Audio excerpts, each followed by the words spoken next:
Hi, ఎలా ఉన్నారు? ఈరోజు కమ్మగా ఉండే తోటకూర పులుసు ఎలా చేయాలో చూపిస్తానండి. 2 కట్టలు తోటకూర తీసుకొని బాగా కడిగి కట్ చేసి పెట్టుకోండి. 2 టమాటాలు, 2 పచ్చిమిర్చి తీసుకోండి. కుక్కర్ పెట్టుకొని కుక్కర్లో టమాటాలు, పచ్చిమిర్చి, కొంచెం ఉప్పు, కొంచెం కారం, కొంచెం పసుపు తగినంత వేసుకొని కొంచెం చింతపండు పులుసు వేసుకోండి. చింతపండు కూడా వేసుకొని 2 విజిల్ రానిచ్చి కుక్కర్ పెట్టుకోండి.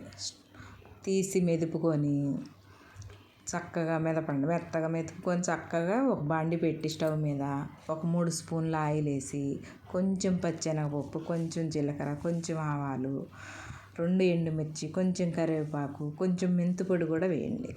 చాలా టేస్ట్గా ఉంటుంది. కొంచెం ఇంగువ కూడా వేసుకుంటే చాలా బాగుంటుందండి. పులుసు కదండి, చాలా టేస్ట్ ఉంటుంది. బాగా ఏగనివ్వాలండి. దాంట్లో ఉల్లిపాయ వేయలేదు, తాలింపులో ఉల్లిపాయ వేసుకుంటే చాలా టేస్ట్గా ఉంటుంది.